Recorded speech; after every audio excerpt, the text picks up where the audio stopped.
जय धर्मेश, जय चाला, जय शरणा, जय सिंह बोंगा, जोहार। मेरे चैनल में आप सभी का तहे दिल से स्वागत है। आज मैं आप लोगों को सरना संस्कृति प्रवचन चैनल के माध्यम से सरना झंडा के बारे में मैं थोड़ा सा विस्तार से बताने जा रही हूँ। अच्छा लगे तो ज़रूर लाइक, शेयर और सब्सक्राइब कीजिएगा। हम लोग आज सरना झंडा का पूजा अर्चना विनती प्रार्थना करते हैं। सरना झंडा में धर्मेश चाला माँ स्थापित है।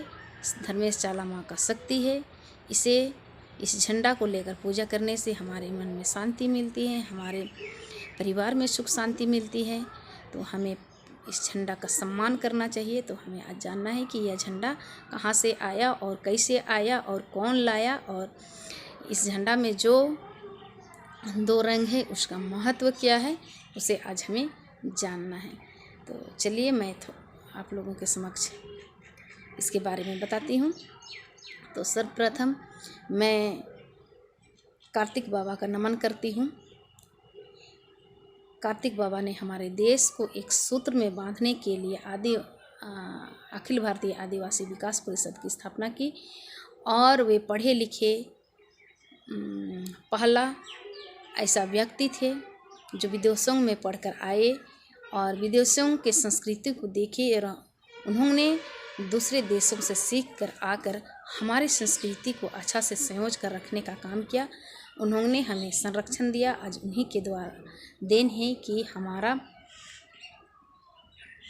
ज़मीन नहीं बिकता है, लेकिन आज लोग गलत तरीके से हमारी ज़मीन को बेच रहे हैं। हमारे पूर्वजों ने जिस ज़मीन को संयोज कर हम लोगों के लिए रखा, उस ज़मीन को आज हम अपनी इच्छाओं की पूर्ति करने के लिए आज ज़मीन को हम लोग मिट्टी के मोल में बेच दे रहे हैं। इसीलिए हमारा तरक्की नहीं हो रहा है।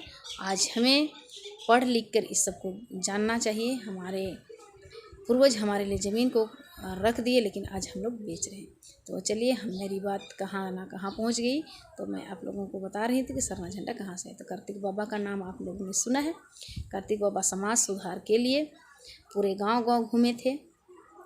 जब वे घूमते थे तो वे देखते थे कि जहाँ भी कुआं पूजा होता था या कोई भी पूजा पाठ हो रहा है, तो वहाँ पर हमेशा लाल और सफ़ेद झंडा ही गाड़ा जाता था। और साथ ही जब हमारी महिलाएं नाच गान करती थी, मेला लगाती थी, जतरा लगाते थे, तो वहाँ भी लाल पाड़ साड़ी पहना जाता था। तब वे चिंतन मंथन करने लगे कि आखिर यह लाल और सफ़ेद रंग का क्या महत्व है। उन्होंने इस पर विचार विमर्श किया और एक झंडा लाल और सफ़ेद रंग का सिलवाए, और वे हमेशा उस झंडा को लेकर घुमा करते थे, और एक छोटा पॉकेट में रखने के लिए भी झंडा सिलते थे।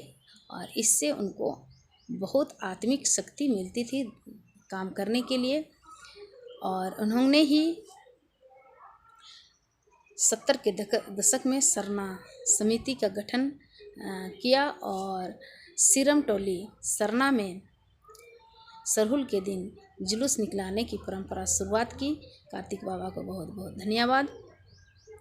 उन्होंने पाढ़ा व्यवस्था को दुरुस्त किया।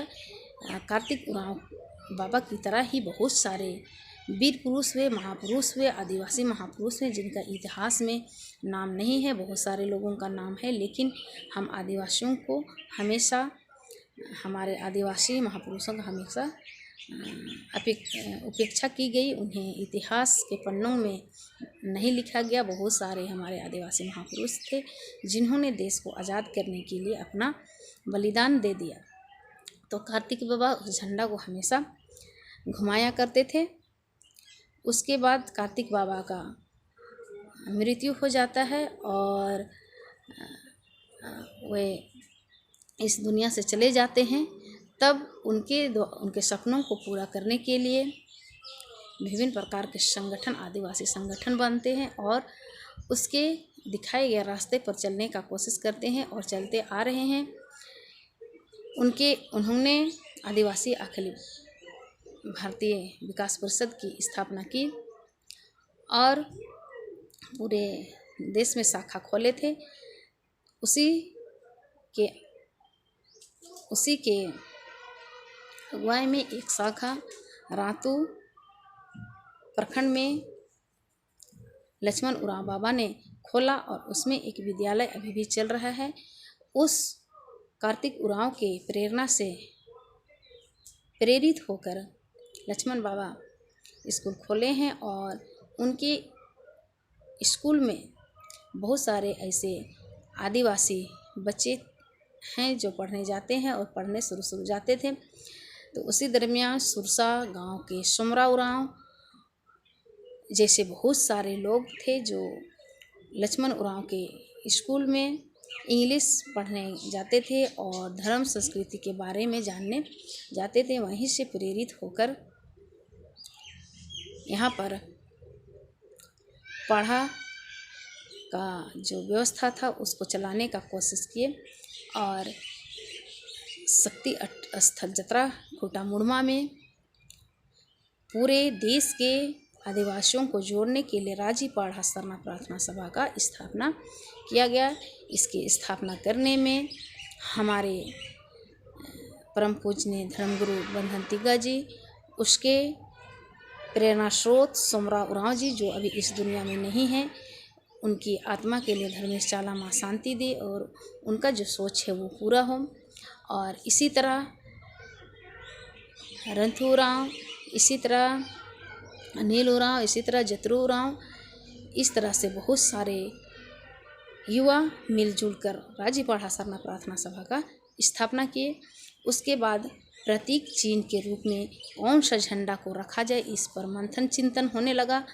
तब बहुत मंथन चिंतन करने के बाद कार्तिक उरांव जिस झंडा को प्रयोग में लाया करते थे, जिसको घुमाया करते थे, जिसे शक्ति मिलती थी, उस झंडा को प्रतीक चिन्ह के रूप में राजीपाड़ा सरना प्रार्थना सभा के द्वारा उसे प्रस्तुत किया गया और उसी झंडा को लेकर आज पूरे विश्व में हम लोग लहलहा रहे हैं। अपने झंडे को का हम लोग पूजा पाठ कर रहे हैं।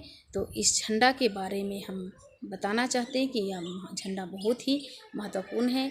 इस झंडा में जो दो रंग जो दिखाई दे रहा है उसका अर्थ भी राजीपाड़ा सरना प्रार्थना सभा शक्ति स्थल मुड़मा से इसको विकसित किया गया और ये हमेशा सच्चाई की ओर हमें अग्रसित कर रहा है। इसमें आप सभी को जानना है कि जो सफ़ेद रंग है उसका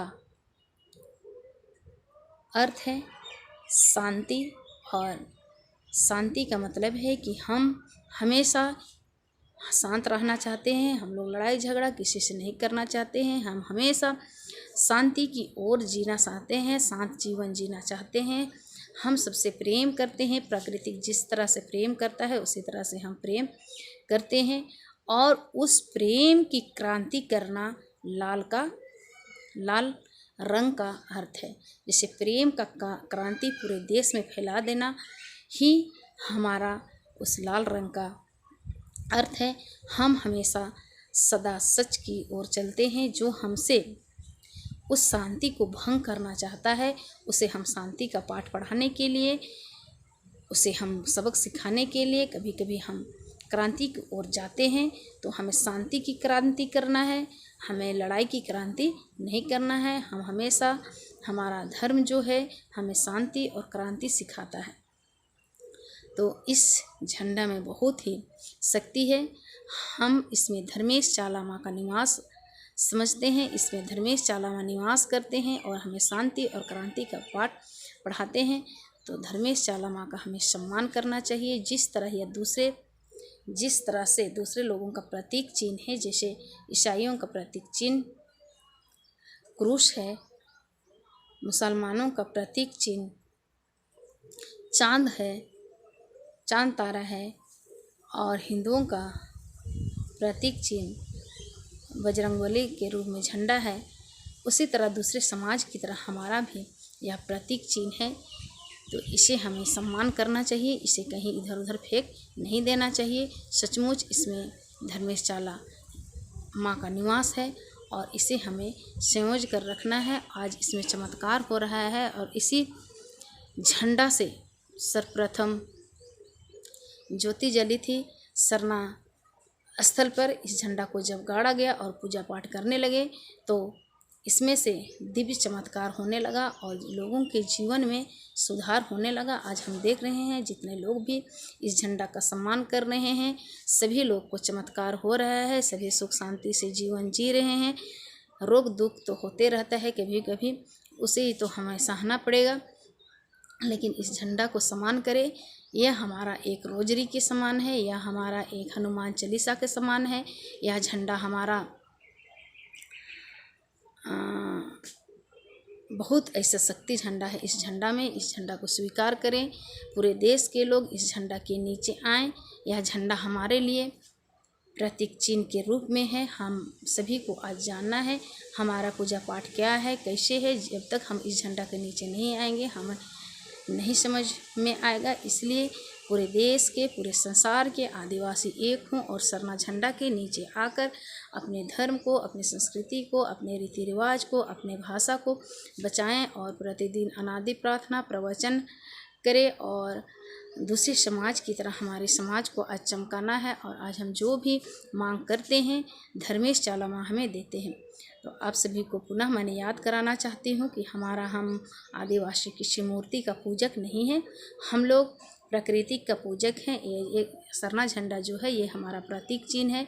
और इसी तरह हमारा प्रतीक चिन्ह है सिरासिता ककड़ो लाता, शक्ति खूटा जतरा स्थल, सरना स्थल, डंडा कटना, ये हमारा प्रतीक चिन्ह है। इसे हमें प्रतीक चिन्ह के रूप में मानना है और पूजा पाठ करना है। हमें जब हम लोग आज पूजा पाठ करते हैं तो हर दिशाओं से पूजा पाठ करते हैं। आज हमें हर दिशाओं से पूजा पाठ नहीं करना है, हमें पूजा पाठ करना है तो सिर्फ पूरब की ओर मुँह करके पूजा करना है।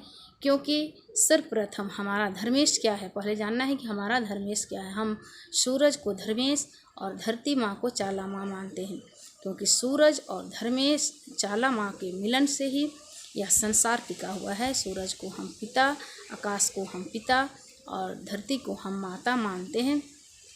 यह अदृश्य शक्ति है। सूरज और धरती की शक्ति मिला के ही धर्मेश चाला माँ हैं। तो आइए, आप लोगों को यह वीडियो कैसा लगा, आप लोग जानकारी हासिल किए और ज़्यादा जानकारी के लिए आप हमें लाइक कीजिए और सब्सक्राइब कीजिए और बताइए कि कैसा लगा मेरा विचार।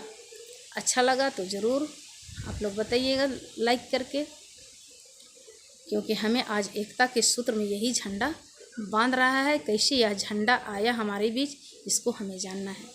तो चलिए, आज के लिए इतना ही। सभी को इस वीडियो को देखने के लिए बहुत बहुत धन्यवाद, समझने के लिए बहुत बहुत धन्यवाद। मैं कहाँ तक आप लोगों को समझा पाई, आप लोग का लाइक कमेंट ही हमें बताएगा, क्योंकि मेरा लिखित कोई प्रमाण नहीं है। जिसे मैं देखते आई हूँ उसे ही मैं बताई हूँ। जय धर्मेश।